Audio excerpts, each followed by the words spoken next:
कौमी सलामती कमेटी का आज होने वाला इजलास मुलतवी कर दिया गया। वजीर आजम के दौरा तुर्किया के बायस इजलास मुलतवी कर दिया गया। शहबाज शरीफ सदर तैयब उर्दवान की हक बर्दारी में तकरीब की शिरकत में आज शाम तुर्किया रवाना होंगे।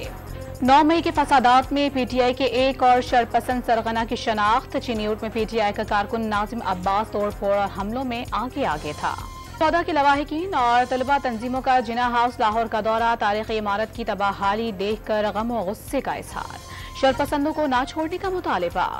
करप्शन के इल्जामात पर गिरफ्तार चौधरी परवेज इलाही को आज जुडिशल मजिस्ट्रेट की अदालत में पेश किया जाएगा। एंटी करप्शन हुक्काम जिस्मानी रिमांड की इस्तदा करेंगे।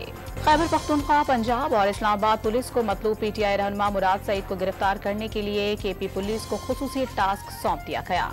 पीटीआई का सवात में मुराद सईद के घर पर छापे का दावा। परवेज खटक ने पीटीआई खैबर पख्तूनख्वा की सदारत छोड़ दी। 9 मई के वाकयात की पहले ही मजम्मत कर चुका हूँ। मुल्क का सियासी माहौल बहुत खराब है। इस माहौल में चलना मुश्किल है। आइंदा का लाहे अमल दोस्तों और पार्टी वर्कर्स से मशवरा करके तय करूंगा। इस्लामाबाद में प्रेस कॉन्फ्रेंस। निगरान वजीर आला पंजाब ने रावलपिंडी जेमखाना में पोठोहार इंक्लोजर और गेस्ट रूम्स का संगे बुनियाद रख दिया। पंजाब के दीगर शहरों में भी मॉडल शुरू करने का ऐलान।